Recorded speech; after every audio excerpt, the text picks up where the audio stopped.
Welcome everybody to the Haunted Hacker podcast number 45. Today is Sunday. This is the third podcast this weekend. And we have a good friend of mine join us, Chris Roberts. What's up, buddy? Good. How are you doing? The third one this weekend? Third one, brother. Yeah. Oh, bloody hell, you've been busy. You're mad. It's crazy, man. So how you been, man? It's been a good while since the last time we talked. Yeah, I'm actually going to switch seats for a little bit. I'm going to go hang out with one of the wolf mutts. Well, his butt anyway. Nice. Yeah. Awesome. Yeah. How's the mom doing? She doing good? We'll go with an ish on that one. I'm going to have to get over there at some point in time. Unfortunately, she's got to have, I guess, radiation therapy now, whatever you call it, radiotherapy, radiation therapy. Do not sniff the Don't sniff the computer. This is Daisy, by the way. Daisy, the Marmadukes. Yeah, that's Daisy. That's Milo taking over the sofa. Yeah. I literally just got back to the house. So really? Yeah, I was out and about doing stuff, and I knew I need to get back for this. Right. So, awesome. Mum's, I'll get over there at some point. I want to get over there, obviously, but I also want to respect the fact that Mum doesn't want me to be over there and see her until she's like in better shape. So right. It's that balance. I mean, you know how it is. It's that balance between just wanting to say the hell with it and going to go see her. Yeah. And I'm respecting her wishes, you know? Yeah. I know it was rough during the lockdown because I was in London during the lockdown and, you know, nobody could get anywhere. I know that had to be hard on you with your mom in London. Yeah. So yeah, man, like we go way back. So for the people who don't know Chris and my connection, Chris opened up a talk in Charlotte, North Carolina at Bank of America back in 2010. I opened up for him, me and Ed Trawick, and it was my first time ever being on a stage, and I thought I was going to crumble, absolutely crumble. Here's Chris in the green room, all cool, calm, and collected, and had his toe shoes on. And, you know, I thought, who is this guy? Who is this epic guy that with the beard and, you know, all the things. And I get out there and fumble through my presentation and you know, choking everywhere. And then Chris comes out and just smooth as glass, man. And I think the talk that you gave was about military and, you know, some of the military weapons and be able to take over, you know, weapons and weapon systems and satellites. It was pretty cool. Yeah, it was Patriot missiles. I was bored because I couldn't have a Patriot missile, so I wanted my own Patriot missile. Mm-hmm. So I remember, I got so yelled at for that. It was so much freaking fun though. But it was like, you can't call up with an Amex and go, I say, could I possibly buy a Patriot missile or two? They tend to frown on that. So it's like, well, if I want them, how the hell are we going to get them? Because we did that. It was ICBMs, a bunch, probably the early days of the aviation shit and cars and stuff. Yeah, it was pretty cool. I think right before that was when you took a trip on an airplane and the FBI kind of flipped out about that. Oh, bless them. We get to have fun with those individuals this coming week. I'm up in Wisconsin and we got some fun shit planned. Let's just put it that way. QR codes will never be the same again. Nice. Yeah. So tell me what else you've been up to, man. It's been a good couple of years. I know that you're distilling some sort of moonshine or whiskey, right? Oh yeah, always doing stupid shit like that. Oh, hang on, that was absolutely terrible way of doing it. A bunch of different things. I think probably like a lot of us, I'm actually going to wander downstairs because it'll be better, it'll be easier. I think like a bunch of us in the industry, I'm still trying to get to grips with where I want to be, or I feel like I need to be, or I feel like where my worth is, for want of a better way of putting it. Right. And it's weird because, again, like a lot of us in the industry, we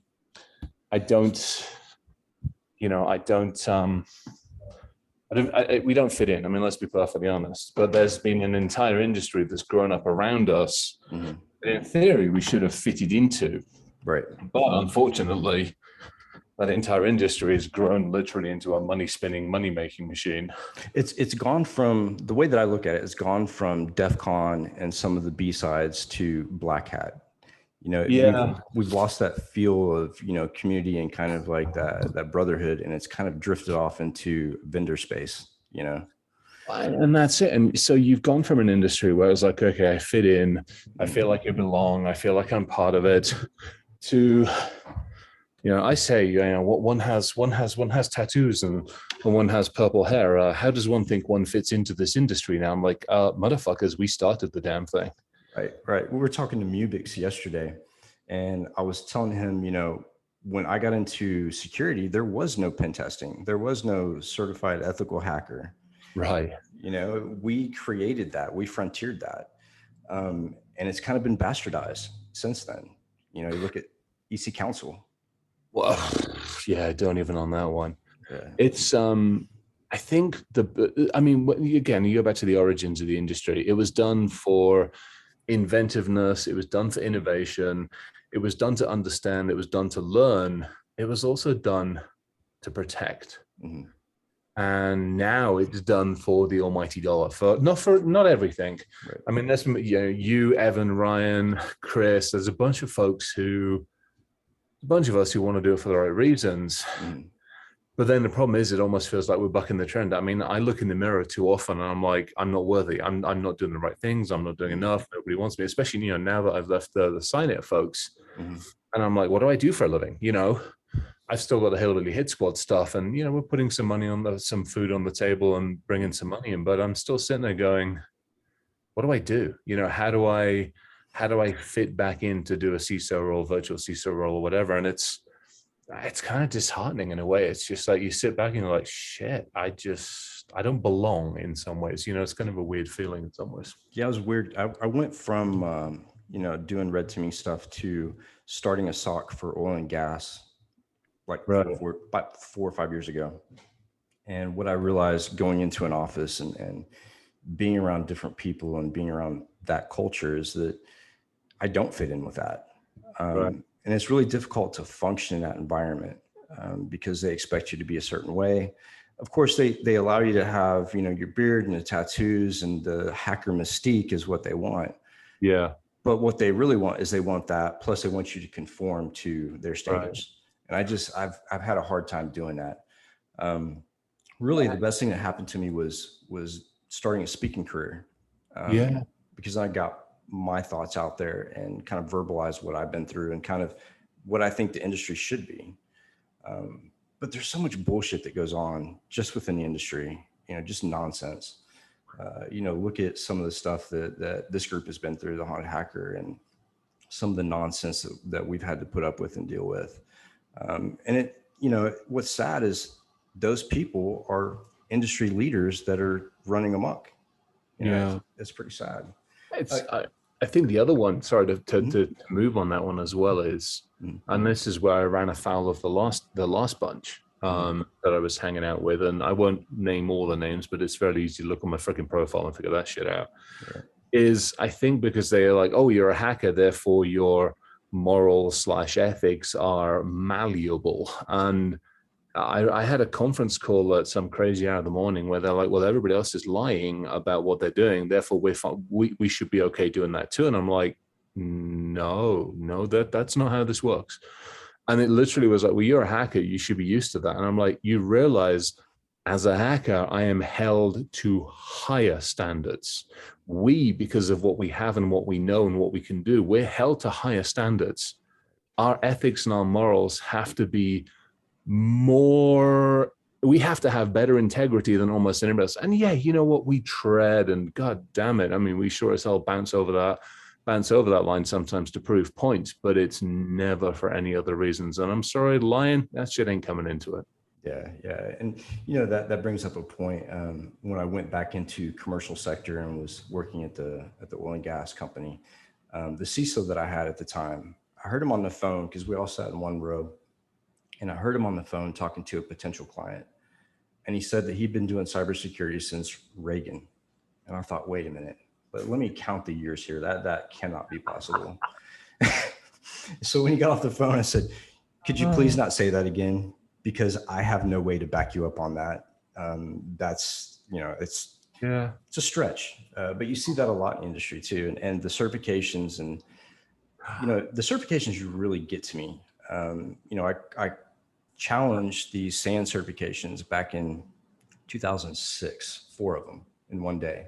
That's back when you could take the test online, and passed all 4. And I get an email from them saying that they were going to put me through an ethics committee to see if I cheated.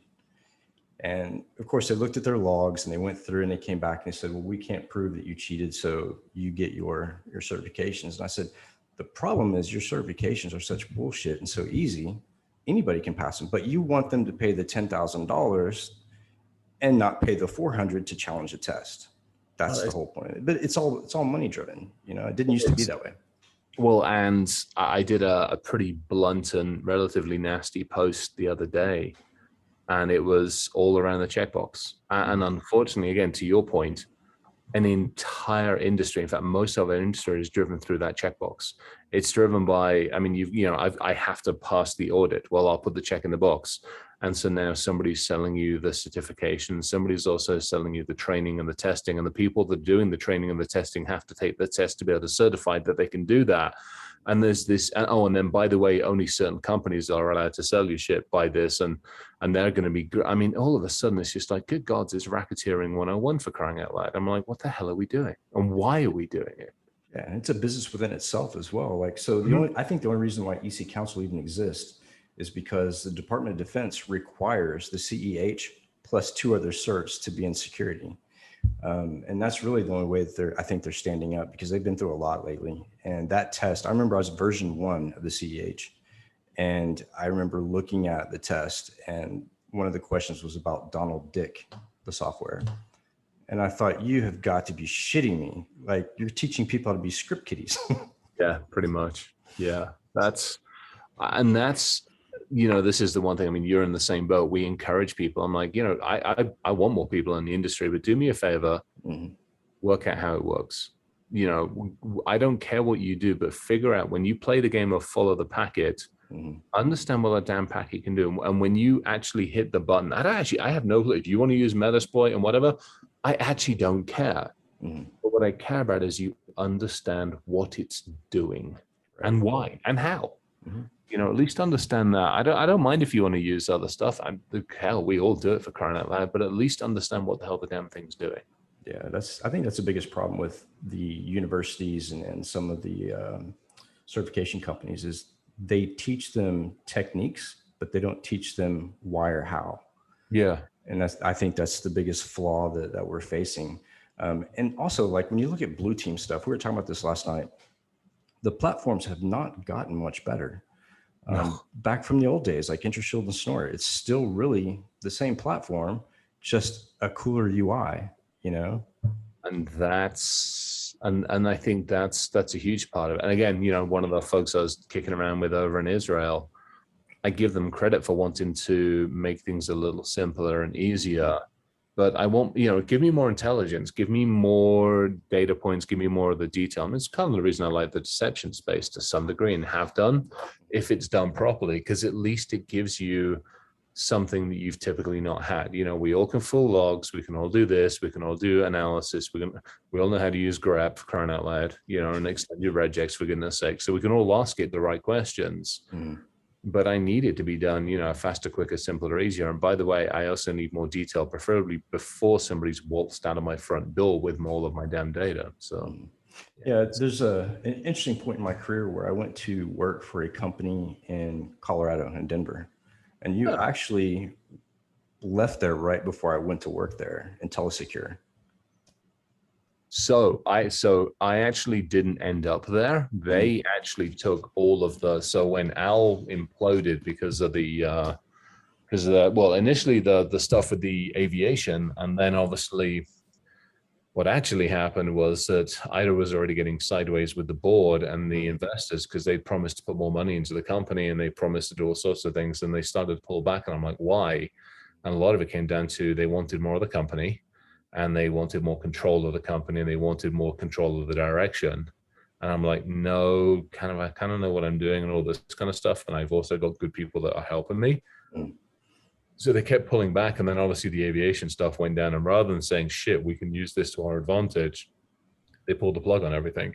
Wow. And they turned around and said, we're not going to do anything. At which point we're like, well, we have to implode. You know, we shut down development and stuff, and we're just doing testing. And then they pulled the plug on a bunch of that. Wow. Then they collapsed the company, and two of the people that were still there, the CEO and the CFO, ended up buying the assets for $50,000 and started up a new company. And a whole bunch of other people obviously left and went to IntelliSecure. Yeah, and it was funny because when I was working at IntelliSecure, I worked there for a small amount of time. A good friend of mine from Pentura, from England, actually combined forces with IntelliSecure, and they were doing the pen test. So I was actually working for a branch of Pentura while I was working at IntelliSecure.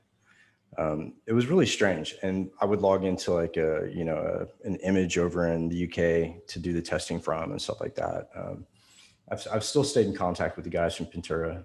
They end up, I think they sold the company, and a couple of them branched off and actually built another company. It's really interesting. I went over there back in 2009, I believe, and was teaching them how to do voice over IP hacking. I talked to, their team over there. It's pretty cool. So, I mean, with everything being said, the industry definitely needs help for sure. Yeah. And I feel kind of lost sometimes because I feel like we're kind of responsible. I feel like being first in the industry and before the industry was actually an industry. And it seems like somehow we've lost grips with where it was going. And now we're starting to lose people left and right, like Dan Kaminsky and some of the other, great minds are starting to lose. So where do you see the industry going from here? I mean, that always worries me. It's, I think a few different things. We can't continue to sustain the number of companies that keep evolving. Mm-hmm. So, in essence, there's got to be some level of consolidation is the right way of pushing attrition / consolidation, depends which way you want to look at it. There's got to be better attacks of that one. To me, what I would love to see is more accountability in the industry, a lot more accountability, and that's across the board. You come in and you tell me you're going to protect me, and let's face it, we can all go out and Google 100% protection in our industry and see who's doing it. But if you're going to tell me that happens and something still occurs, well, I won't come back on you. And I think some of that's going to get driven by, for good or for bad, the legal team. Some of that's going to get driven by purely the insurance arena, because they're going to be like, well, hang on, we got nailed last time. We gave an insurance policy. We told you to follow this shit. You actually did follow some of it or most of it. And yet you still got your ass handed to you. Tell us what happened. And they'll send people like you and I and like the rest of the crew that are listening in. And we'll go back and we'll be like, well, to their credit, they did A, B, and C. And somebody still got past their, endpoint detection system. It's basically antivirus with a fancy name, let's face it. Yeah. And so somebody got past that, and this is what happened. And so I think at some point there's going to have to be some level of accountability. I don't know if it will, but there needs to be. I mean, what are we, $150 billion industry now? Unfortunately, it's not going to slow down. And it's not going to get any easier. I mean, the complexities have added. We start looking at everything that's happening with, I mean, we were on track for what, 22 billion IoT devices by the end of this year. And I think we're going to be sitting in over 30, it's like 30, 35, 36 billion IoT devices by the end of this year.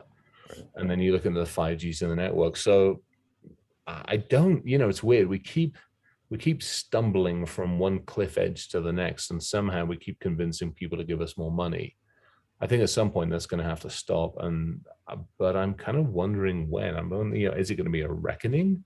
Is it going to be we end up integrating into the business? Is it going to be that we screw it up so badly that somebody does put overarching control on us? I mean, they've tried, let's face it, otherwise we won't be running around with 25 or more different types of audits and assessments and shit that we have to do. So there's got to be a simplification. We've got to get better at making this easier, because we keep making it more complex, which is great for hiding and asking for more and more money, but we're not fixing the problem. Yeah, I've seen that quite a bit. And then when you look at critical infrastructure, and they're dancing around trying to put more checks and audits on critical infrastructure, the government's slowly getting involved, but I'm not sure that is the right answer either. It's kind of dangerous once you go that route. The complexities are, I mean, you know this as well. I was actually just looking at the example online that somebody was talking about, like automotive engines. Mm-hmm. And to some degree, you can overlay a standardized system, but in so many cases, you can't, because there are so many unique things going on with it. And you think, to your point, you look at critical infrastructure. One power station is not going to look the same as another power station. Doesn't matter how freaking cookie cutter you think they are. Some bugger's going to do something a little differently. The cabling is going to be different. Maybe it's a different switch. Maybe they upgrade it at a different time. Maybe they're using slightly different software. Each one of these situations that we go into is typically a unique environment. If we tell everybody, the problem is, again, you tell everybody, we talk about basics. And if you take the atypical person who's like, well, your basics should be patched. Well, fuck no. Because if I patch my critical infrastructure or my healthcare system, I'm going to kill people. I'm going to shut the grid down. How about we talk about separation and segmentation? But in other areas, oh, hell yeah, you patch as soon as you possibly can. And so these blanket statements that we keep putting on people aren't going to fix everything. And I think that's the other thing we have to understand is we have to be much more adaptable and adept at working with the businesses, which have been around for, thousands of years in some cases. Exactly. I was working, I'm actually working with Pyro now at a company. And he does the red team and I run the blue team. But I help him test and he helps with the blue stuff as well. And what we're seeing is like evolution of ransomware is crazy, right? And I think that's going to drive a lot of our industry is ransomware, unfortunately. And what I found that's really interesting is the relationship between the cybersecurity insurance companies and incident response teams. We talked about this a little bit yesterday as well, is that there's definitely a relationship there. And the first thing they always want to do is see how much the negotiation is with the attacker. Oh yeah, totally. It just, that slays me. Well, again, it's so, and it sucks because it's indicative of our industry. I mean, again, same thing. You go back, let's say 10, 15 years, and it was like, woohoo, we've stopped a certain amount of stuff at the firewall. All right, I get that. 10 years ago, it's like, our F5 and our WAF and everything else stopped all this stuff. Now, 8 years ago, we were congratulating ourselves when we managed to discover something inside the environment. Like, meantime discovery is only 10 days. And then it's gotten decidedly worse. I saw a post on LinkedIn, which is, and I don't know, again, put this in context. I only saw a couple of bits on this, but somebody's like, I keep saying we're about 170 days. They're now saying the latest stats are putting us at like on average at like 230, 240 days. Yeah. I mean, that, and when you think about it in the context of the physical world, not the digital world, screw the digital world. You think about it in the context of the physical world. That's like having an uninvited guest in the house for 8 months. You walk into the fridge and it's like, God damn it, I went shopping yesterday. Where the hell is my food? Come down to the freaking basement. I find somebody's drunk some of the whiskey. Somebody didn't flush the toilet, or they left the fucking toilet roll paper the wrong way around. Whatever. I'm like, that is your world that you are living in. You have uninvited guests inside your environment and you just simply can't see it. And now we're talking about, well, we managed to negotiate the ransomware down by 50%. I'm like, what the fuck is it doing there in the first place, you numpties? Exactly. And exactly. we continue to celebrate our failures. And that frustrates the hell out of me. And it also frustrates me that, you've got ransomware proof this and ransomware. No, you know what? Tell you what, one, go count your assets. Even if you go with a pencil and paper, congratulations. It doesn't take, and by the way, go get some fucking interns to do it. And maybe you can actually solve some of the problems you think you have with not having enough hands. Because you can pay the interns the money that you were going to buy that fancy new piece of shit software that isn't going to do anything for you anyway. Right. So great, you got the interns done out. And by the way, back your shit up. We talked about this 20 years ago. You remember those tapes, fucking things we used to take home with us? Yeah, maybe use one of those next time. Yeah, it's crazy. It's absolutely crazy. Yeah. One of the things I saw too was ransomware attackers are starting to evolve a little bit. I looked at an incident and kind of analyzed the outcome of it. where the attacker went in and went to the Nimble and was starting to encrypt images, and so that they couldn't roll back in time. Yeah. They're actually getting a little bit smarter, but still, I mean, when you look at how they're getting in, it's not rocket science, and just foundational shit can stop it. But people are so like worried about AI and so worried about the next shiny platform. Well, and I'm using we in the, and actually Kim just hit it perfectly. It's hard work. Actually going around and counting shit, it's boring and it's hard. Kind of like writing reports. You're like, oh fuck. How many times can I explain to you you're screwed in eloquent language? Right. Yeah, we don't like doing it. We leave it to the last minute. We procrastinate the snot out of it. So when somebody comes along and goes, well, I've got this AI machine that's going to write a report for you, and all you have to do is sign your name on the bottom, and you're like, oh, hell yes. And that's exactly the Kim's point. It's marketing. So we have the same thing. It's like, well, you don't have to go count all of your assets because we'll do it for you for the mere price of $10 per machine, plus an additional 20% or 25% every year. If you sign up now for 3 years, we will count all of your machines for you every minute of the day. And for an additional $15, we'll protect them. Yeah, right. Never works. Oh, hell yes. Meanwhile, the guys in the warehouse have got the 4 machines sitting on the internet directly because they had to get the separate fucking connection because the vendor wanted access to it. They got XP on there because, well, the damn counting machine doesn't work on anything other than XP, and they keep playing games on a daily basis, and we wonder why we get our asses handed to us. Exactly. I was in Scotland and doing a pen test, and I found a UPS system that controlled the electricity for the entire company, and it had default username and password in it. And I thought, oh my gosh, do I do it, or do I pass on it, let somebody know? I was so tempted to go into it and really start messing with it, but just to prove a point, like I'll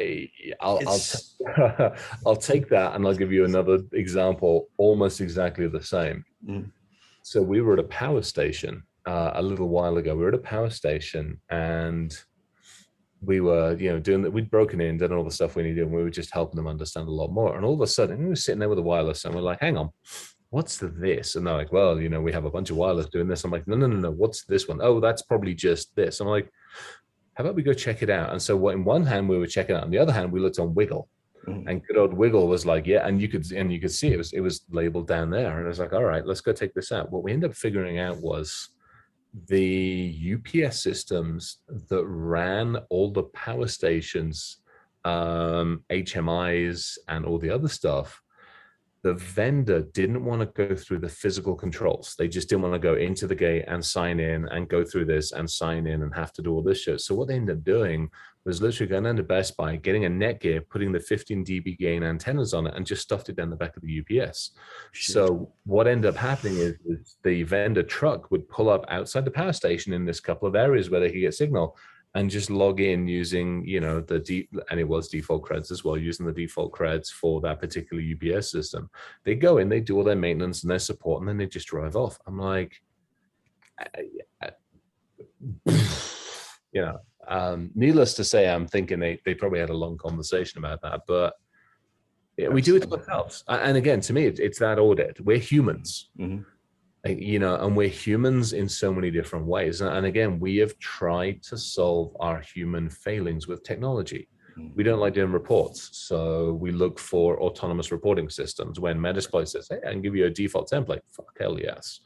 When I tell you that you have to adhere to an audit, you're like, all right, and I'm not picking on you, but you general as humans, you're like, what's the minimum I have to do? How do I skid by this one? Right. And we do it even better than that. We actually kick ourselves and we shoot ourselves in the foot, which is like, okay, I've got 100 computers, but only those 10 talk to the credit card. Therefore, if I do, I only put those 10 in scope. Right. Dear auditor, don't look behind those other 90. They're perfectly okay. Nothing to do with credit cards. Same fucking piece of wire, and but we do it to ourselves because we don't want to have to put those extra steps in there, because in theory, security's hard. It's hard work. It's technically, I argue it's not hard, but it's hard work to think, okay, I have to change my ways. I have to do 2 extra things. I actually have to think for a minute. I've got to maybe question something.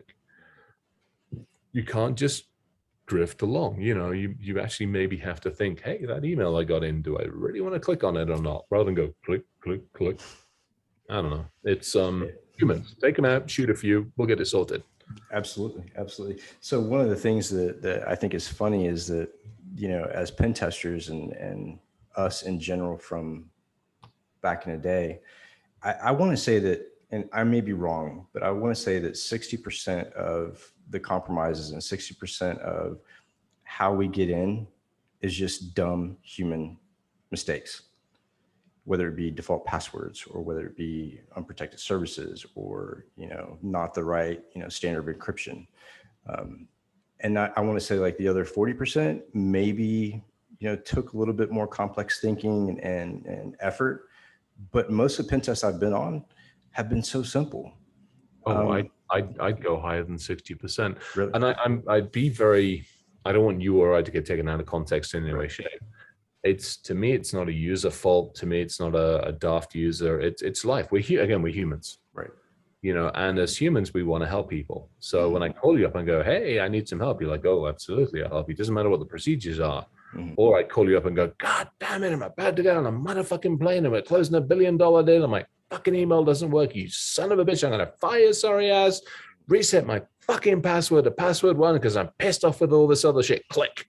And on help desk, they're like, oh, motherfucker, that was a bust. Password 1 done. And I sit there or you sit there, you're like, exactly.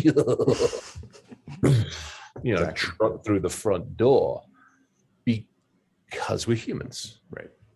And it's, and there's and 25 examples in between all of that. I mean, again, you're working with Luke, and I mean, between Luke, Chris, and a bunch of others, they're masters at this. And I mean, it's not a technology play. This is, how do we get, what are we at now? I think it's connected humans is sitting at around 5.5 billion, I think, at 7.5 billion. So our job is to look at those 5.5 billion humans and go, what can we do to best protect you? Aside from burning down Facebook and a few other places.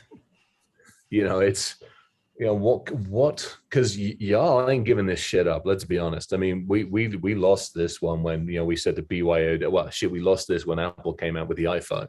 Right. And then we said, well, no, BYOD, we're going to have to deal with this one. And everybody's like, I'm going to bring all the shit in anyway. And so it's how do we protect or at least reduce the risks on 5.5 billion humans? And that's difficult because when you look at the 5.5 billion, there's various levels of intelligence and various levels of technical knowledge. And so again, if we play devil's advocate for a second, how do we make this? And when I say simple, I don't mean how do we dumb it down for people. That's not how do we make this effective and yet integrated?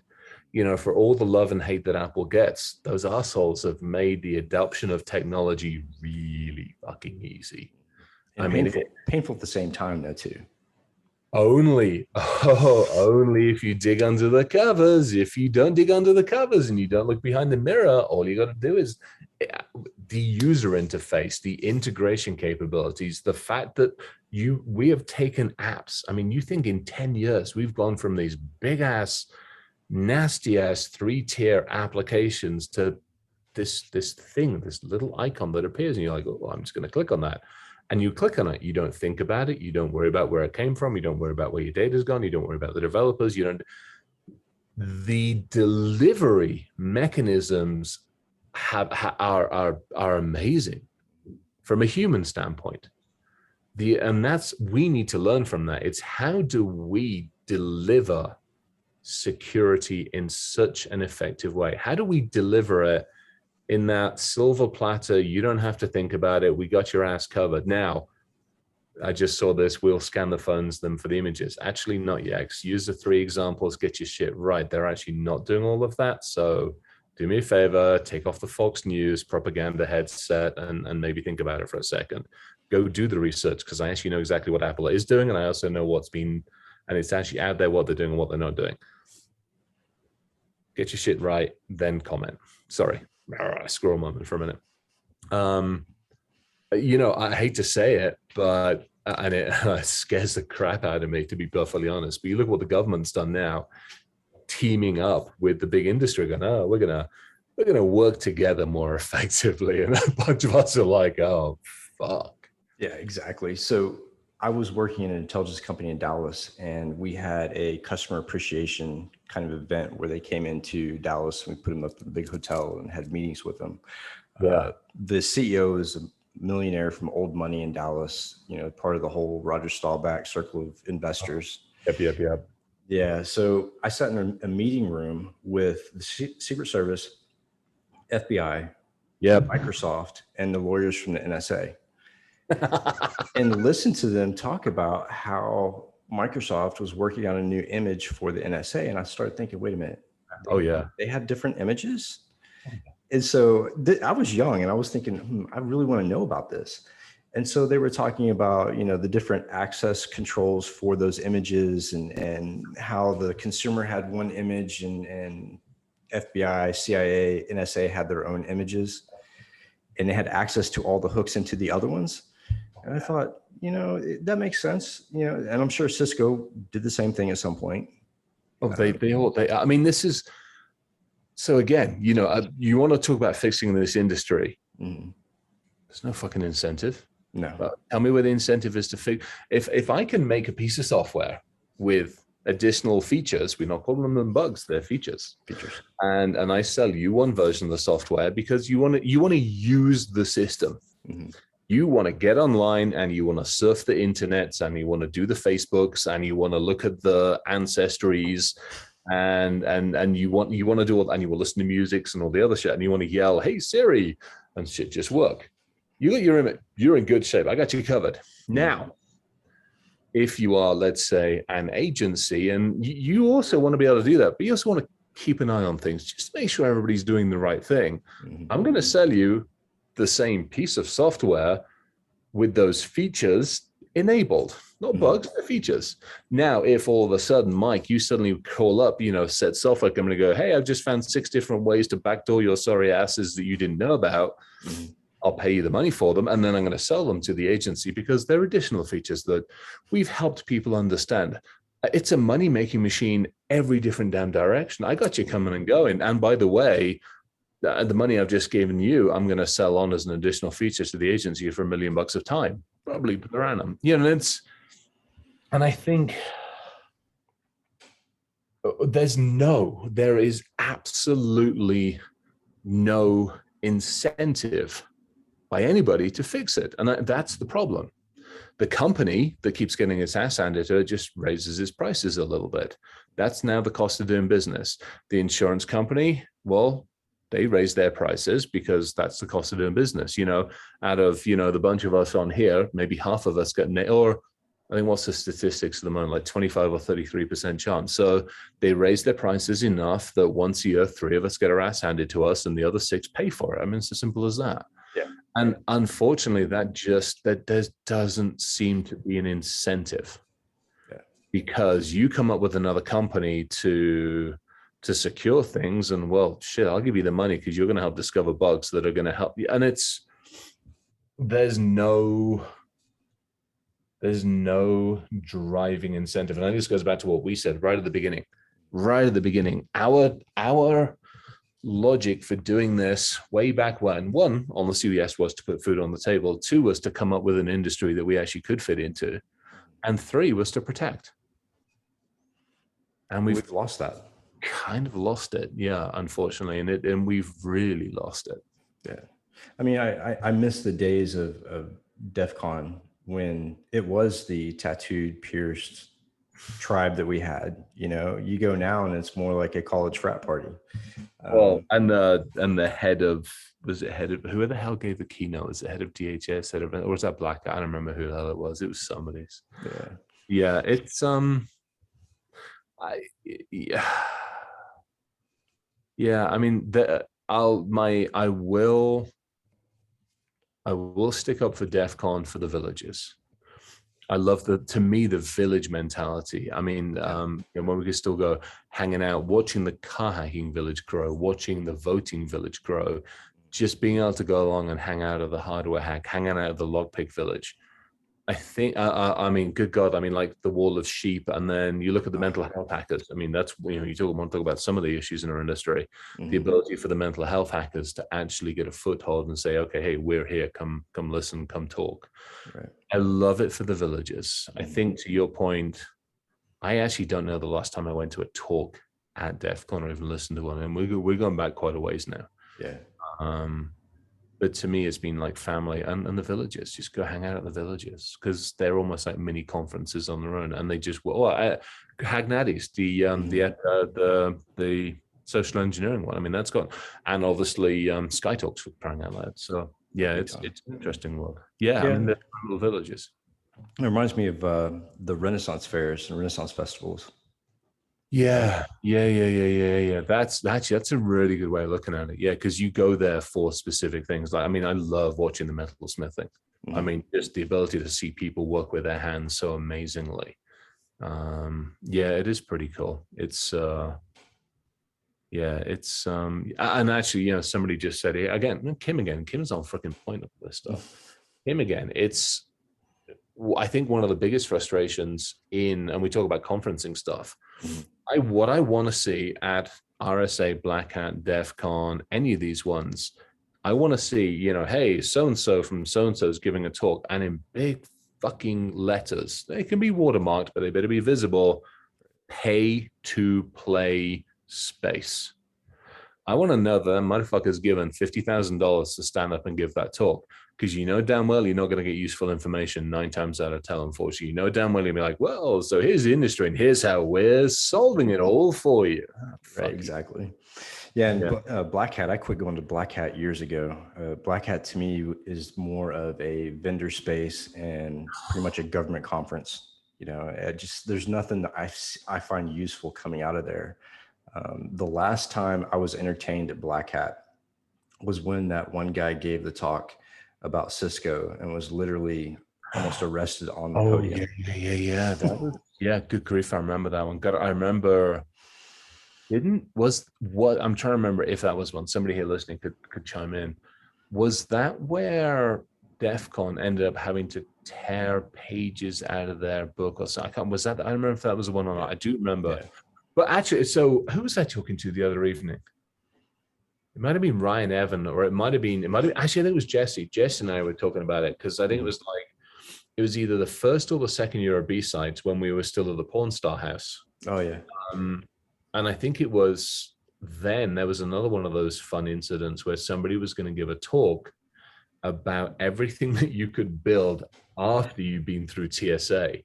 That I remember getting hold of a copy of that, and I remember just curling up and going, no wonder that talk got nailed. Because I mean, the exploding and incendiary suitcases, and just, I mean, absolute. And we were just talking to the guys, I'm like, we need to do another one of those, because we're not having any fun traveling in the air anymore. So I'm like, if somebody is going to go through this shitstorm of getting to an airport, we at least need to give them something fun to play with when they go through TSA. Hey, exactly. You made it through. Make a suitcase that can blow up, or at least, make something that can radio control. And so, yeah, we'll see. I remember you and I used to compare boarding passes at one point, posting pictures of our boarding passes online with the 4 S's, and it was fucking S's. That's the other reason I'm pissed as well, because I actually managed to get like TSA pre and global entry. I don't know. I think it was. How did you do that? Bucket if I know. I think because I'd pissed off the FBI so much, the Department of Justice was like, literally leave him alone. And by the way, at least be half nice to him. But yeah, I managed to get TSA pre. Well, I went flying this time. My TSA pre's been denied. So I'm like, oh yeah. Part of me is like, I'm wondering who in the last 2 years are pissed off. The list is fairly long, let's be honest. Yeah. But I hit a new peak with that. So I have the 4 S's, but they've also got me on a DHS list. Where when I fly, they have to phone DHS and get clearance for me to get into the airspace. And not only that, but with the pacemaker, I get the 4S treatment plus the pacemaker. Oh, good God. Yeah. So, but the DHS thing was really strange. When I came back from London, when I got diagnosed with epilepsy and was coming home last year, I had paperwork from the embassy because the embassy had to work with the UK government in order to allow me to come back to the States because they weren't going to allow me to come back. They had revoked my passport. I was done. So they put me on a plane. They give me the paperwork, a 4-day passport. You know, it was good for like September 13th through the 17th or some shit. Yeah. So I get to the airport and I'm checking in, and the people behind the counter said, "This is strange. You have to hold on for a second." And I thought, "Oh shit, what now?" You know, I've been through this routine. So they bring the manager over, and the manager looked at me. He goes, "Are you carrying any weapons?" And I was like, "Are you fucking shitting me? Like, why would I carry a weapon? I mean, you're gonna flag me anyways." Yeah. And so they said, "Well, you're on this list. I have to make a phone call." And they picked up the phone, and I heard them talking about how they had to call DHS. I said, "Wait a minute. I have the paperwork from the embassy right here from the U.S. consulate allowing me to go back to the States." And the manager said, "Well, I'm sorry, but you're on another list as well. So we have to call DHS." And I was like, "What the fuck?" Oh, jeez. So it goes back to like, so before I went to England, I went to go get put on a bank account, right? And just a signer on a bank account, not my account, but somebody else's account. Found out I was on an OFAC list. And I was like, fucking great. You know, so I don't know who I pissed off, but obviously quite a few people. Oh man, we're about to have a little bit of fun. We're up in Wisconsin this coming week for a couple of days, and there's a bunch of feds staying at the same hotel as part of the conference, and we've already made the template letter up. I've got it on the proper letterhead, got the watermarking on there, going to get it printed off this week. And it's, you know, "Hey, dear valued guest." And it starts that way. And it's like, you know, "We're offering continental breakfast, American breakfast. Scan the QR code here to select which breakfast you want." Awesome. You know, if you'd like the hotel stuff here, scan here for the digital version. So we're going to put those Wednesday. You're going to put those under every single door. That's awesome. And all I want to hear, what would make me the happiest person on this planet, is to get up in the morning and be walking down the corridor and going to the conference, and like every now and again just hear the hamster dance just coming from somebody's phone or iPad. That I mean, I've done nothing malicious, but I've basically payloaded the QRs to go out to Hamster, to go out to Rick Rolling. And we got the Hoff. We've got the Hoff on one. So we've got like 3 different ones. So you got the breakfast one there. So we figure we're going to get somebody with one of them. I would be the happiest hacker on the planet if all I can do is a bunch of FBI guys are sitting there and all of a sudden you hear this, like, yes, all I care about. You have to take a video. If that happens, you definitely have to take a video, man. I'll take the video as they're charging at me with handcuffs. And yeah, we've already, oh yeah, it'll be freaking hilarious. And again, there's not doing it for any malicious reason, but if it happens, I'm going to stand up on stage and we're going to have a conversation about humans. We're going to have a conversation about no matter what you do, no matter what you put in place, no matter what you think, there's still a human you have to account for. And hey, how was this morning's example with humans? And so this just going to try to do it. So you're going to have a ton of fun. Yeah, as Kim said, people ask me why don't scan QR codes. We did it. We've done it in airports. I've gone to airports with like a variety of sizes of QR codes and just put them in strategic places. Right. Because I think I got this QR code like almost 10 years ago. Oh. It used to scan, but no longer scans. Yeah, the body tends to mess things up a little bit, unfortunately. So QR codes are really interesting, especially like embedding shell code in QR codes is a lot of fun. Yeah. So, and again, back to the human, back to breaking into a company. Mm-hmm. I mean, what do? You walk up to the company, you're like, "Hey, we've just opened a pizza joint down the road. Here's a stack of coupons for you." There's a fucking QR code on the damn thing. Everybody's like, "Oh, cool, pizza, click." Popping shells everywhere. I mean, you're never going to stop it. And I think this just comes back to one of those other things, which is we will never stop this from happening. And it pisses me off that again, a large chunk of the industry is like, well, we can stop it, or we can do this, or we can put you a perimeter. You don't have a fucking perimeter. You haven't had a perimeter for a long time. And the simple fact that when you pull into your garage, your car tells the coffee machine to switch on, and by the way, you've got the milk, so it needs to reset the stupid thing. You lost your perimeter X number of years ago. Stop fooling yourself. So the flat I'm in right now, actually the front door runs by QR code. So you bring the application, or actually just a copy of the QR code up on your phone, and put it in front of the scanner, and it opens the door by the QR code. And I thought, that's dangerous as shit, man.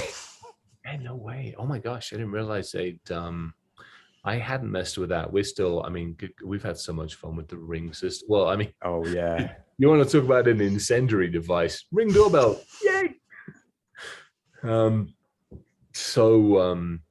Yeah, it's and I mean, I think that's it. You know, we've again, back to the industry and back to protect.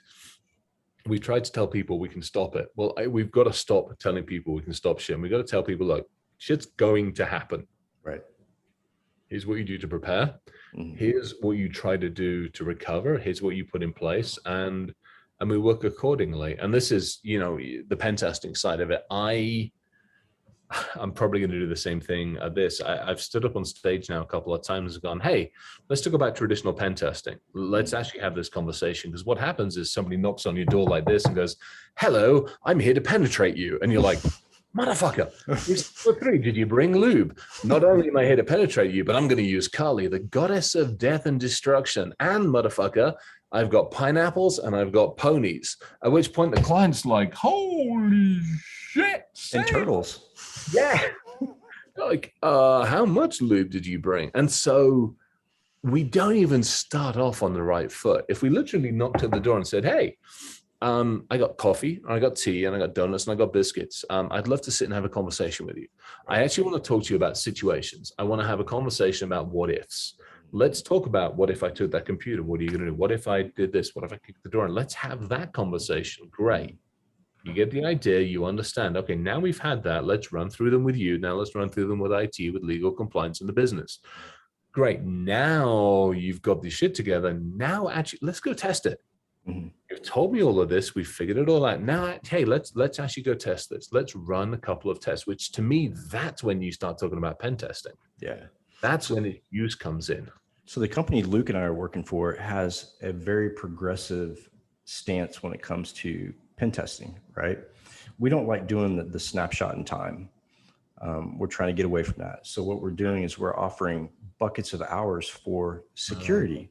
Nice. Whether it be, you know, looking at your SIM and helping you tune your SIM, doing a pen test, doing a phishing campaign, whatever you feel like your pain point is, then we take a look at that and you get X amount of hours and you can buy more hours.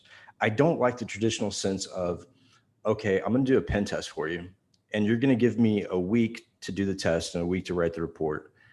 And you're going to pay me $6,000 or $10,000, whatever. Yep. And that's it. And you don't call me for another 6 to 8 months. To me, you're doing yourself a disservice because first of all, it's a snapshot in time. We're not gonna be able to cover your entire network in a week, obviously. So there's gonna be gaps. So what are we really doing? How are we really helping if we only do a tiny piece of the network? Well, I've seen a lot of people, and I'm getting interest from folks who are like, hey, we want to do more virtual CISO stuff. We actually want to bring in somebody who's tattooed and hairy and scary and have them help us on an ongoing basis. Because whenever I do this, I'm like, yeah, I'm happy to help. But same as you, not a one and done, little buddies. You want one and done, go to the big four. They'll deal with you. They'll take your money. If you actually want to do it properly, I'm happy to have a conversation. Let's talk about 6 or 12 months worth of conversation. Okay. Because to your point, hey, we will get together on a weekly basis. We will talk about what's going on. We'll talk with the business and we'll figure it out. And hey, this month, yeah, you know what? We actually do need to do an assessment, but how ready are you? Next month, let's take a look at controls. Let's take a look at this. Let's take a look at assets. And so, you know, exactly to your point, it's that bucket of hours human thing.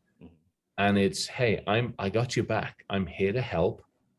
And I'm here to listen. And by listening, I can actually help you understand things on a continual basis. Right. I always tell them I want to become a trusted advisor. Consider me an employee sitting in your chair, but just remotely. Yeah. You know, and we'll conduct business the same way that your security group does. You know? Well, good thing. I mean, as well, think about it. I mean, so the stuff we're doing with Hillbilly Hit Squad is we're going after small companies. And we're talking like 1-2 people up to 50 at most. I don't want to deal with anybody above like 50 to 75 people. And we're doing it. We're having some fun. We're doing some cool stuff. But to me, it's a lot of that one is I mean this nicely, and I'm not being an ass or a big head, but you can't actually afford me. Right. We're expensive. we for whatever freaking reason, we're pretty expensive little buggers. But what you can do is we can have a conversation about, let's get some time. To your point, let's get a bucket of hours, let's get a virtual thing, let's get a once a week, once a month, whatever it takes. But let's at least help you move that needle. Right. You know, let's try to affect change. And you know, the stuff that Evan and Ryan are doing with Security Studio, you know, they're basically putting a score by it that says, hey, you know what your credit rating is. If your credit rating's 600, you know it's going to be painful getting the car. If your credit's 820, they're going to roll out the freaking red carpet for you. So let's have that conversation in the same context. If I walk in and after a bit of conversation with you, we realize that your security score is, you know, 550, 600. Well, here's what we do.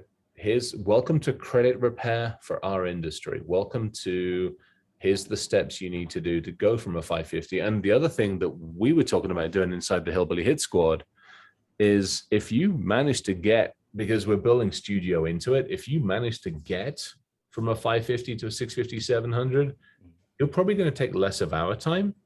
So I'm going to charge you less rather than it being an X amount of thousands per month. I'm actually going to give you a refund back on your monthly bill because I see progress. I want to reward good behavior. Sort of like the car insurance industry, you know, the good driver incentives and shit like that. Yeah, if you're going to do that, I at least want to say thank you. It might not be a huge amount because at the end of the day, it probably isn't going to be, but at least I want to say thank you. You know, I don't just want to keep taking. I want to say thank you and say, hey. So tell us about the Hillbilly Hit Squad. I know that you and I talked about it briefly, I guess, close to a year ago. Yeah. Tell me what you got going on and what it's about, and people who don't know what it is, you know, kind of a definition. Yeah, so I mean, Hillbilly Hit Squad was, we've had it as a behind the scenes for a number of years. And the three core protagonists, myself, Jesse, and Swede. And Jesse, a lot of people have met Jesse. He makes me look small, big Nebraska guy. Amazing at like mechanical and electromechanical engineering, like absolute freak of nature when it comes to that stuff. Swede, similar, but different size and scope. Swede is the one that we throw over the fence when we have to get in somewhere. I think he weighs less than probably all three of the dogs, each one combined, you know, each one. But he's amazing. Another one of those just really, really cool guys, really, really good and really learning the ropes in our industry from his mechanical electrical engineering industry. And so there's three of us. And we got a lot of stuff going on. We're doing a bunch of stuff with some high net worth clients. We're doing a bunch of stuff with a couple of companies. We're doing some assessment stuff, but I'm trying to steer away from it, and I'll take it and I'll give that business to others. And we'll keep an eye on it, but we do a lot of the consultative side of the world, doing a lot of research side of stuff. And then we've got Dave. So Dave is Dave. Dave is actually modeled after Milo, to be perfectly honest. Dave's the bodyguard, Dave's the protector. Dave is the device that sits inside those small companies or inside the home and gives you the awareness, gives you the availability, gives you the ease of use, gives you basically some elements of protection. And so we've built Dave up in 2 or 3 different models. One is just, hey, go after it, have at it. Here's the interface, here's this. We're available. And then we've got a couple of versions where it's like, hey, we got you covered. You know, when your TV starts talking to China, we're going to tell you about it. We'll help you understand why, and we'll help you understand why not. You know, when your Siri decides it wants to send all of your information off at 3 in the morning, we're not actually going to let that happen. And when your kid decides that they want to use, you know, certain types of software at certain times of the day, or your employees are trying to surf during the day and you're working in your manufacturing location, we're going to help you understand that. And if you want to block it, we've got you covered. If you want to do this, we've got you covered.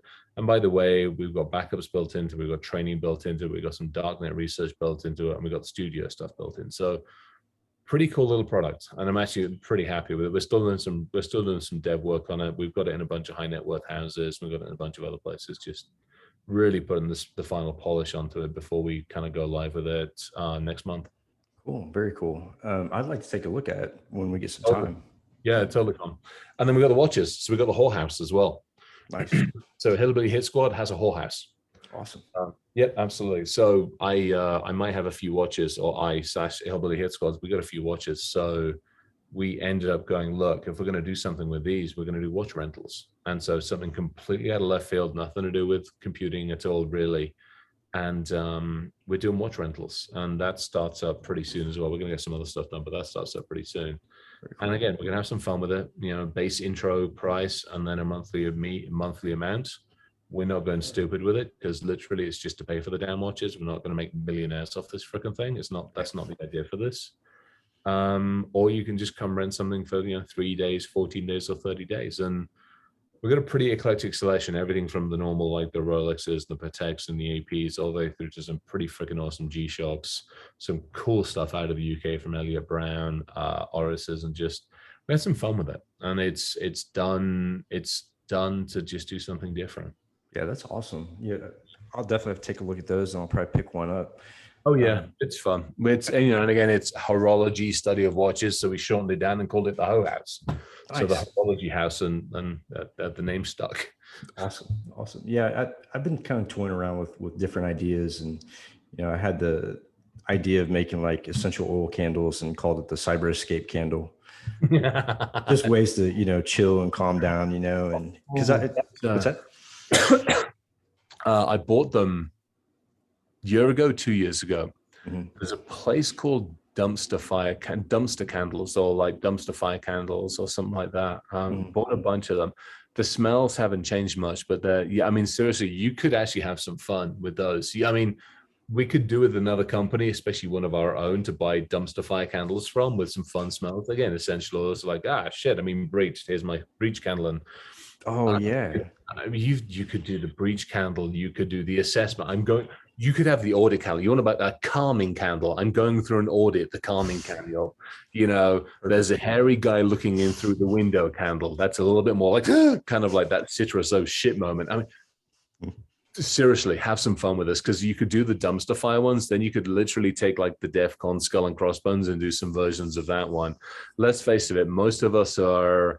I mean, could you imagine how much fun you could have with like the old version of hackers doing like little computers and little mainframe? You could have an AS400 candle. I mean, oh my, because you could probably 3D print the models for this stuff pretty easily. Yeah, and I mean, making the candles is very simple. I mean, I bought a kit off of Amazon for like $20, and came with the wax and everything. And just all I had to do is drop a couple drops of essential oil in it and put a wick in it. Done. Oh, you're gonna have some fun. Seriously, I mean, could you imagine? For those of us that are going to be old farts in this, buying an AS400 candle or buying like a VAX VMS mainframe candle, you could have so much freaking fun with this shit. So I had an idea of embedding things in the candle, right? So letting it cool a little bit to where it's kind of consistent, and then taking maybe a USB, one of the small USBs with some code that I've written, and put it into the wax and let it form around it. So do you remember they were really popular several years ago. I haven't messed with them much. The drop dead plates, the drop dead boxes. And we used to mess all the time. And then there was you used to be able to go digging for the stuff as well. You could do that if you could do it in such a way that there's like a little USB. Oh my God, you could do a rooster cruising version. Get some USB lights in there and just get some decent USB lights in the candle as the wax is cooling, and then just have like a little USB connector. So they connect, the candle's burning. You could have digital and analog, and then just connect the candle up. So now you got both digital and analog running at the same time. You could do some stupid fun shit with that. Maybe we should get together and come up with some ideas and start a little company. That would be freaking hilarious. And we could make some Hillbilly Hit Squad candles as well. Oh my gosh, yeah, freaking gunpowder smoke flavored candles. Gunpowder, bacon flavor, yeah. We gotta have, it better be good bacon smell. Oh yeah, there we go, bourbon. Well done, yeah, bourbon whiskey. It would be fun to do something just totally offbeat like that. That'd be just a fun, crazy thing to do. I'd be We've tried to do all kinds of things. I put the Teespring together, and we've got merchandise on the Teespring, and we've got mugs and all kinds of stuff. But the candles, I had a lot of fun messing with the candles. Of course, people said they were interested, but nobody's bought any yet. So I'm kind of dancing with that. But I like the idea of creating little AS400s, maybe some Watsons or whatever. I mean, you could do that. You could put a Whopper out as well, and if nothing else, I think if you did it, I mean, I buggered if I know how it would work, but you could almost do it in such a way that you could put some fun colors in there and people could plug it in. And I mean, hell, you could embed a wireless antenna into one. I mean, put an Arduino in it and bloody wireless antenna in the stupid thing, for crying out loud. Oh yeah, easily. It would just so much freaking fun. And then people, honestly, if you think about doing something like that, you could almost teach people like, hey, as you burn the candle down, it goes from like a 2 dB gain to a freaking 15 dB gain antenna. Awesome. Oh my gosh. So the one thing I've been trying to get, and partially because I was in Houston and I had COVID and I had to skip town after I had COVID, I was going to get some of your whiskey, some of your moonshine. Yeah. And I think the addresses got mixed up or something, but I would love to get a couple bottles from you at some point. Yeah, shoot over, shoot over an address. We'll send some fun stuff over. We had to move the stuff that we were doing. But there's a story behind that. Oh yeah, there definitely is. That's for a quiet evening, not when it's, evidence item number X. Let's put it that way. Right. Yeah, so we're kicking that back off again at some point in time soon, which will be kind of fun. I'm not sure when we'll be kicking it off. But yeah, meanwhile, we should be able to have some fun. We got a couple of bits of stuff floating around. Yeah, that'd be cool. I'd love to get involved and maybe put a couple HH logos on stuff, and we'll swap logos. Oh, totally. That'd be so much fun.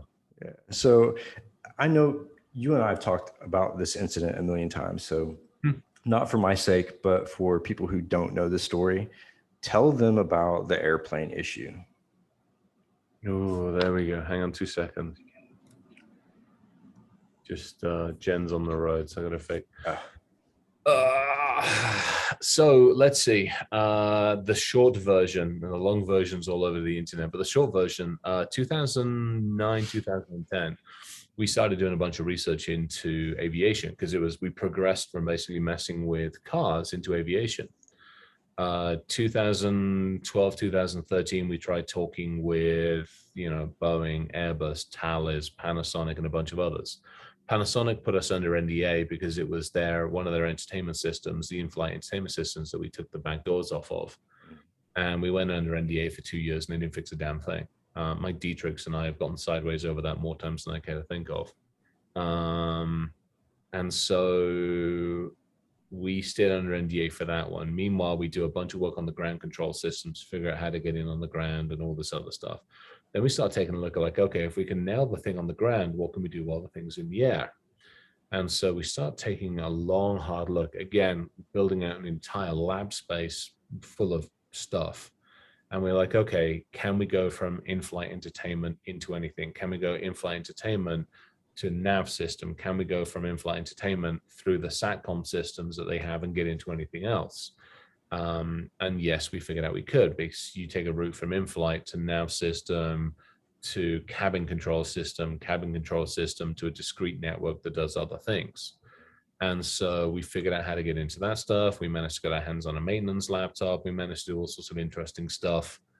We proved it out on the ground, didn't put anybody at risk, and said, hey, here's what we can do. And again, we went back to Airbus, Boeing, and a bunch of others, and we ended up in some pretty senior people's offices.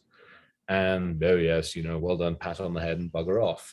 We ended up talking to red teams from a couple of those companies and various other things, so nothing changed. And then we got DHS involved, a bunch of other things. They actually took notice, they did some of their own stuff. Fast forward to 2015, and it got to the point where I'm like, shit's not changing. And I was sitting on a plane, I was actually heading to a briefing, of agency briefing, where we were going to be talking about it even more. And I'm like, I'm fed up of doing this shit. I'm fed up of lots and lots of, hey, pat him on the head, make him talk about it at my expense, but don't fucking change anything. So we were sitting on an airplane heading to, where the hell it was, New York, upstate New York neck of the woods. And I'm sitting on a United plane at the time, and I'm like, here's what I could do. And that's literally, I didn't do anything, but at the time, obviously previous times we've done a few things, but at the time, I'm like, here's what I could do. Well, apparently United had put me on the, kind of like you were on the special people list, and they flagged that. It went off to the feds, who freaked out. And then they didn't get me in Chicago, but they got me in upstate New York, pulled me off the plane. And, the rest is somewhat history. But The frustrating thing is a couple of things. One, I'd been telling the FBI, I'd actually been talking to them and to other agencies about this stupid shit beforehand. So why did you react the way you reacted? Secondly, is obviously it blew up a company where 30 people were working that was already imploding because the investors and myself and the board were sideways, and it accelerated it. I took a shit ton load of heat for that from people that a couple of them still don't talk to me. And it sucks because they were good people and they were working with me and we were working for each other. It torpedoed the company, which then resurrected. So every now and again, I see those motherfuckers online. Dark Owl, see those fuckers online. It really pisses me off. It just all because people wouldn't listen, and all because I mean, talk about overreacting. It doesn't even come close to it. Right. And it was a shit show. You know, to EFF's credit, they stepped in and they helped out. We got lawyers involved and everything else. And in the end, the feds gave me my gear back, and the feds were told by DOJ, leave them the fuck alone. And I got told by DOJ, leave the feds alone. Don't antagonize the feds anymore. Because I was going for their throat because I was pissed. Because I'm like, you motherfuckers were actually there. You listened. You took copious notes. And the problem is as well with Owl, I've been advised by Owl's lawyers that, yeah, I can talk. And the other problem is as well is I was going through a pretty nasty breakup of a marriage at the time. And then when the company torpedoed, because of what I'd been advised to sign, I was still on the hook for the money that the company owed my ex. So I obviously, when we divorced, I owned a large chunk of the company. So she got half of it paid over a 10-year period, yada, yada, yada. And so to this day, because of that shit, I'm still on the hook for up to $800,000 to my ex. That's crazy, man. That's so crazy. Because of that shit show back then, and because of, you know, a number of factors. Some of them, absolutely my fault. I'll take responsibility. Yeah. But some of them, yeah, definitely not. And so, you know, there's a lot of good eventually came out of it. You know, we ended up sitting on various different airfields with various different people proving this shit out. And then unfortunately they wheeled out their experts who were like, oh no, that's not possible. Now, IO Active had a bunch of folks that were doing similar research, and Satan or a few of the others came out and said, yeah, that motherfucker's actually right. And then they got their asses handed to them by the feds, and they got chased off the, you know, it wasn't pretty. I've had some good conversations with their leadership people who actually are great because they stand behind their researchers for the most part. And so it was, you know, it was nice to be validated and vindicated, but unfortunately in the public space, there's very little I can still say, which sucks. Yeah, it was funny. I was living in Houston at the time, and it was me and my boys in the apartment. And I woke up one morning and turned on Fox News. I see your face on Fox News. I was like, wait a minute, what the hell? No. And it sucked. And the only reason I went on the offensive on that one is because, you know, the feds were, I got painted into a pretty nasty picture. Yeah. I'm like, actually, motherfuckers, we've been talking for the last 5 years. I've proven shit out to you, and you still won't listen. And by the way, not only that, I've sat in the CEO's offices explaining this to the airlines and the arses at Thales and the idiots at Panasonic, and shit didn't get fixed. Yeah, it never does. Yeah, well, I mean, we're at a point now, we're doing research now. We've been doing it for a couple of years now on shipping. Now, to shipping's credit, they have an ISACA and they're actually listening. But I mean, the crazy shit that you can do with a ship while it's at sea and while it's going into port and all that stuff. I mean, you and I talk about screwing up supply chains. Good God's alive. They're like sitting ducks. Destroyed. Yeah. I think not too long ago, there was a talk I listened to about being able to manipulate maritime GPS. And that's what's caused some of the major shipping accidents. Totally. Yeah. I mean, that's fun stuff. Yeah. Partly because you got to Showdown, look up a VSAT 9000. Oh, VSAT, yeah. Just lists of ports to play with. I mean, it's basically like waving that red rag to a ball. Now you take that another step further and go, hey, let's look and see, because obviously, again, everybody wants their single pane of glass this day and age. Right. So what else is on that navigation computer? Well, let's see. Engine control room, the reports come into there. So can I do anything with the reports? Well, maybe. Can I also go make friends with the engine room? Yeah, who knows? Good question. Yeah. If I can get to the engine room, can I get to the ballast? Well, there's another fine set of conversations to have. Exactly. Yeah, there's some interesting stuff out there. I remember when I was flying on unsaid airline to the UK, and I tapped into the entertainment network. Yeah.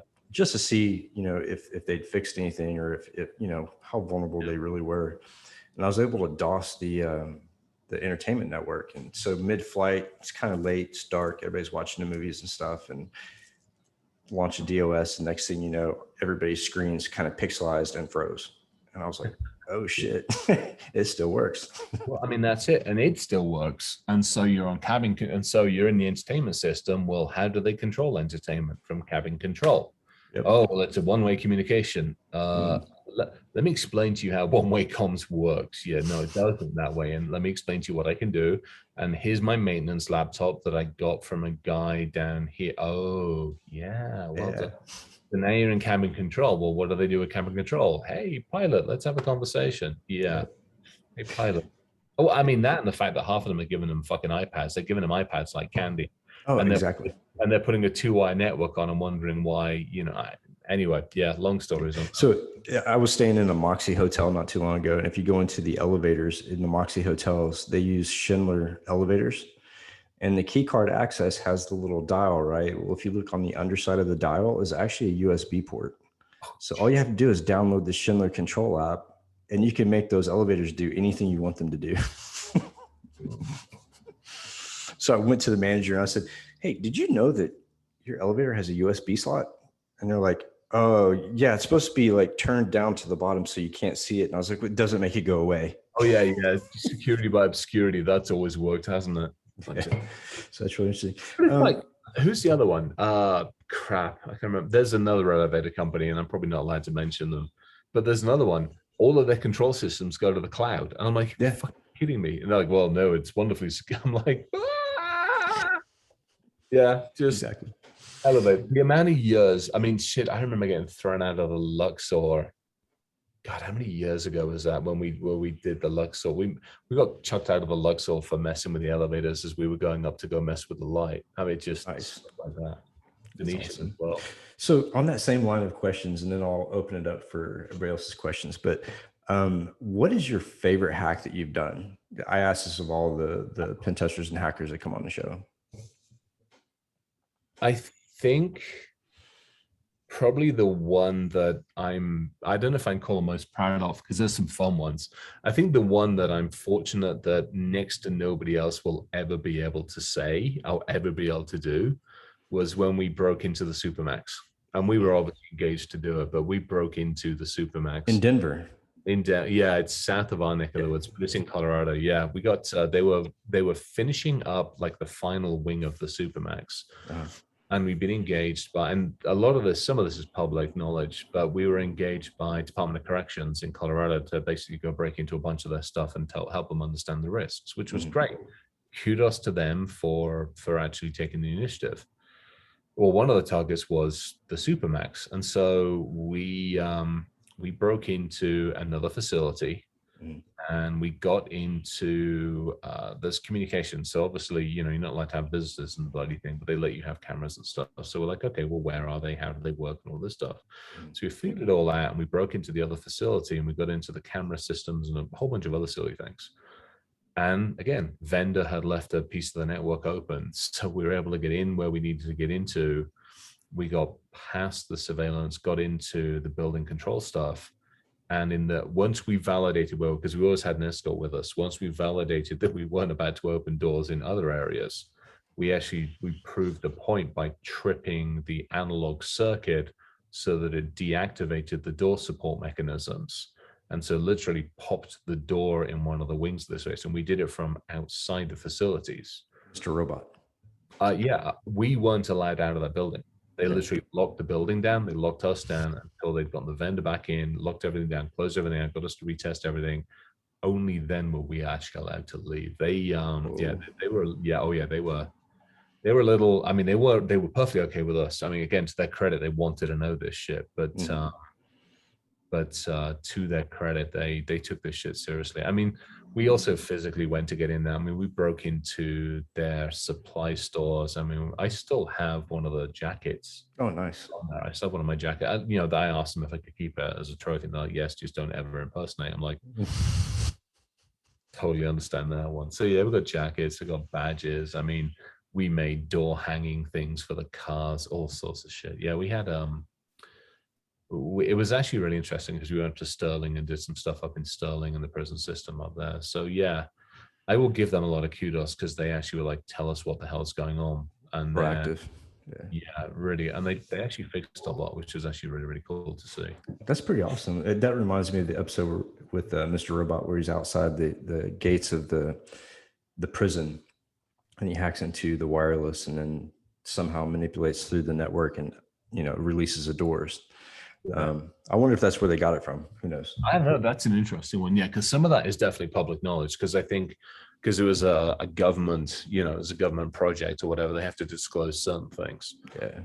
But there's some stuff that probably won't see the light of day in a while. But yeah, I think that was probably one of those ones where it's kind of like the space station, you know, changing the temperature on the space station. There's not too many.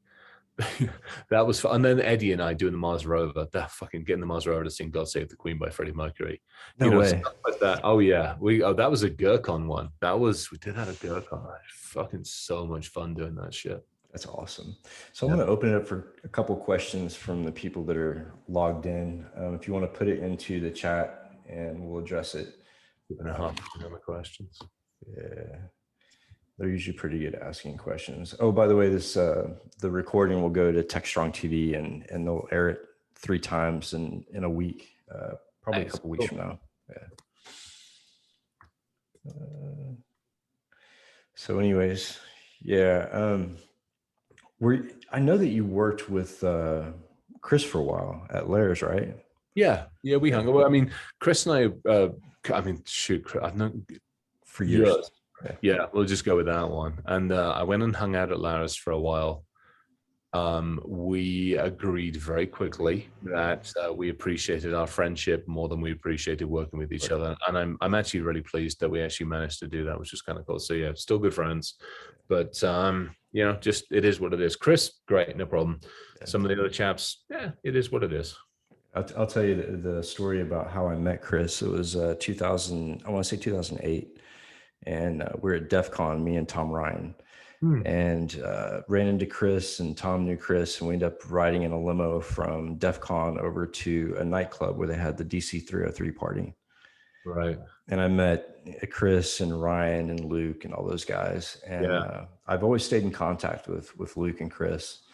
And we had Luke on the show not too long ago, and he had just started work at this new company that I work at. And he told me on the podcast, he's like, I'm going to get you over there. I said, you heard it. You know, he promised, and he sure did. He followed through. I've been there a little over a month now. Nice. Yeah. Well, that's pretty awesome. Yeah. Luke is good people. He's, there's some absolutely fantastic people. I mean, you know this probably better than I do. There's some fantastic people in the industry, but good grief alive, there are some numpties out there as well. Man, I miss the days when we were the industry and that was it. Yeah. And that tribe and you know, that feel to it, you know, now sometimes it just feels so distant. So we have a couple questions. What was a moment in your life when you realized this was a sector you wanted to work in? What brought out your passion?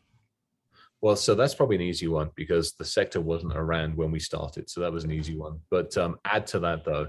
So I'm terrible at losing at games. I'm one of the worst people. I hate losing at computer games.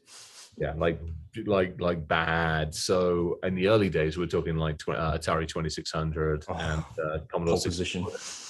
Yeah, I hate it. Well, for me, it was Texas Hold'em. I hated losing at Texas Hold'em, so I rewrote the game.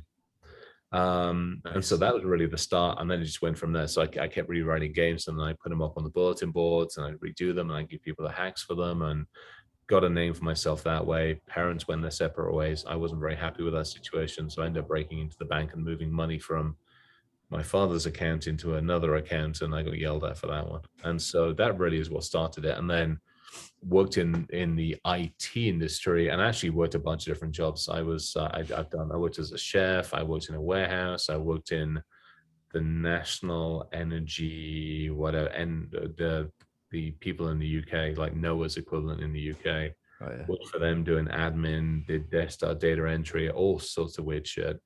Then went into the military and jumped out of airplanes for an extended period of time. Came out, went back into this industry as just tech support, IT tech support, got yelled at a few times, then basically fell back into like the security, the origins of the security space. So yeah, that's that in a nutshell. Yeah. Another one.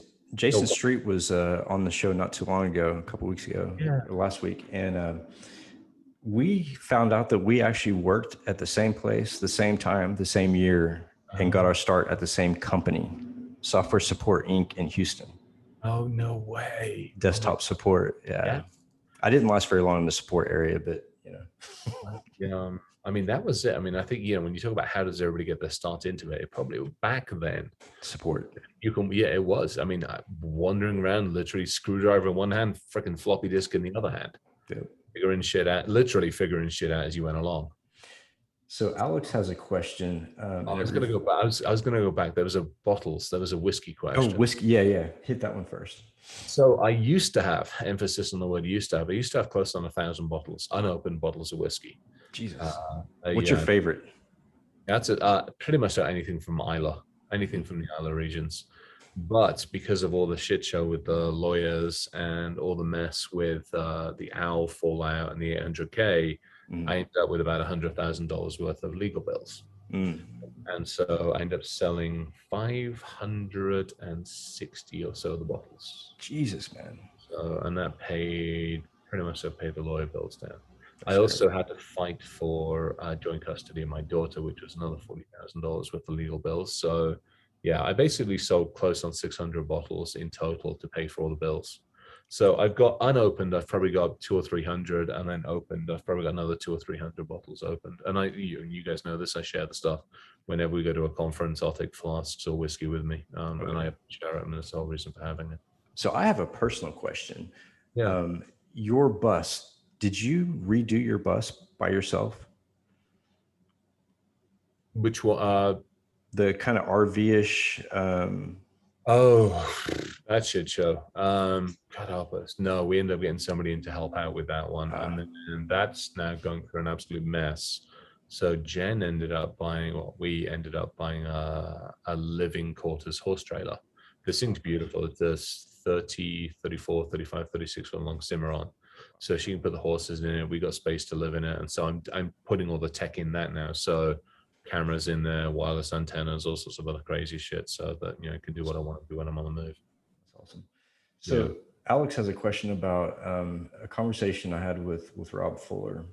It is our responsibility as IT cybersecurity people to make sure that issues and bad links, etc., will never reach the uneducated person behind the screen. So we should stop blaming people and their actions on the computer. What are your thoughts on that?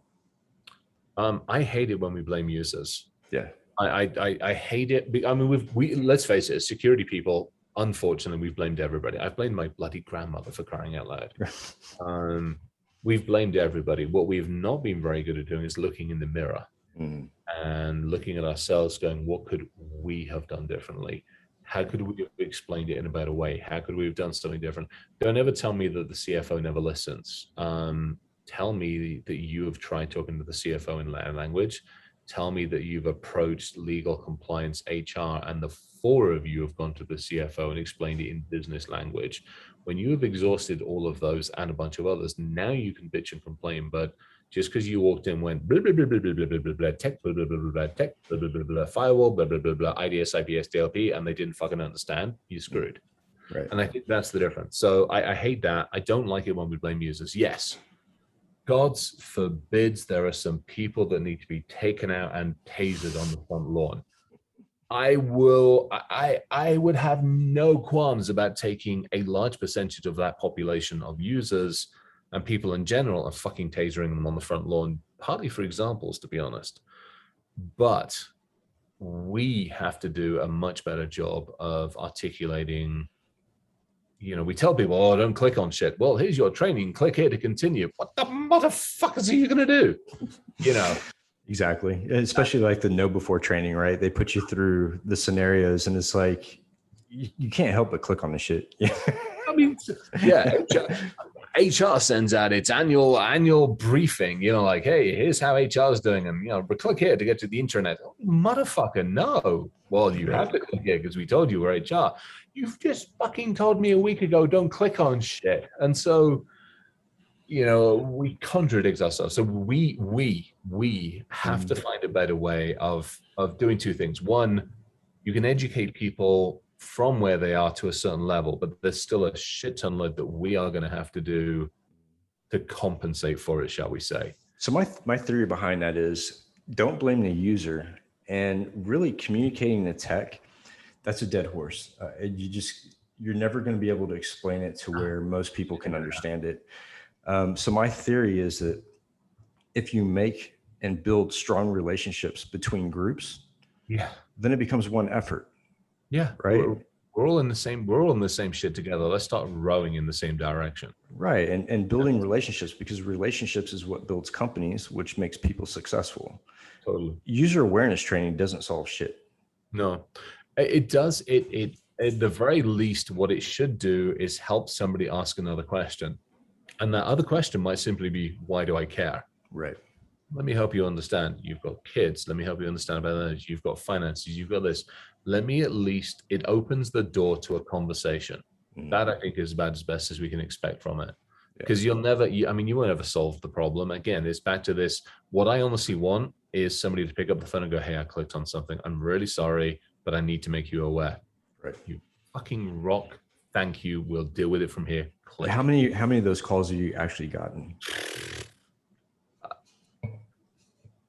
I can count on one hand. I was going to say, I might have to say one just to compensate for maybe the one that I probably got, but kind of like you, if one hand, yeah. And it sucks because, take it back. Jen is my one that I can point to. She's a couple of times now. She's like, hey, I clicked on this. I don't think I should have. I go up there, look at it, go, okay, you're okay here, you're not okay. Let's, and thankfully at the house, we got a decent amount of protection. So thankfully, we've touched wood. We're keeping in pretty good shape so far. But yeah, no, it doesn't happen very often, unfortunately. Yeah. Cool. Well, Chris, we're at the end of the hour and a half. I really appreciate you coming on the show, brother. It means a lot to me. And I would love. What's that? Your family, for crying out loud. It's as simple as that. Yeah, I owe you one. So whatever I can do, and we need to meet up soon and catch up like face to face and share some bourbon. We have whiskey, we have bourbon. Just come hang out here. Actually, for everybody that's still here. So hang on, I'm gonna actually do this. Let's have a look. So here's. I love that chair, by the way. The chair's awesome. There's actually two of them. So there's the other one, and there's the crazy telephone. Love it. With the crazy telephone. So then you've got some of the whiskey there, some of it there, some of it there. And then we go around to this side, make everybody sick on this one. And there's just more, there's books and there's more whiskey and there's more whiskey and there's more whiskey and there's more whiskey and there's more whiskey and there's more whiskey. And Jesus, man. And then there's watches down the other end of watches. So nice. Yeah, get over. Yeah, and honestly, that extends to anybody that's listening, to be perfectly honest. You come into Colorado, shoot me a message, come say hi, come up to the house and just come hang out. This is why it's here. I will definitely make that trip. I love Colorado. I used to live in Aspen, beautiful country, but I'll for sure head that way soon, and we'll have to get together before we get too old. Oh my gosh, tell me about older, definitely, yeah. No two ways about it. Well, I'm going up to Gurkon. If everybody's going to Grand Rapids, I'm heading up to Gurkon, so I'm going to have some fun up there. And I think I'm driving, so I might be taking Milo, but I'm definitely taking whiskey. Awesome. And tea. Actually, that's the other thing. You want to talk about changes in the industry. Mm-hmm. I'm carrying tea, different types of tea, because again, unfortunately, in our industry, let's be honest, we're pretty good at consuming vast quantities of alcohol, sometimes to our own detriment. So and caffeine. Yeah, so I'm always making sure I'm carrying a couple of cups of tea with me and tea bags and all that good stuff for everybody. So yeah, PG tips. Yorkshire Gold, good, heavy, good. Stand spoon up in stuff, proper good Yorkshire Gold. Love that stuff. Absolutely. Well, Chris, man, I really appreciate it. And, I'll definitely be in touch, and let's get something together as far as like, building off a little company and building gadgets or candles or something. I think I like that. It's totally fun. Yeah. Freaking hacker candle. I'd be totally fun, actually. I'm up for that. Actually, awesome. I've also got a couple of other folks who will be up for helping out with that one. That'd be sweet. Well, man, have a good weekend. Give my best to Jen, and thank you. Tell your mom I said hello, and I hope everybody's doing well, and we'll catch up soon. Same goes. Take care, Mike. And thanks everybody for listening. Take care, everybody. Cheers, buddy. Ta-da.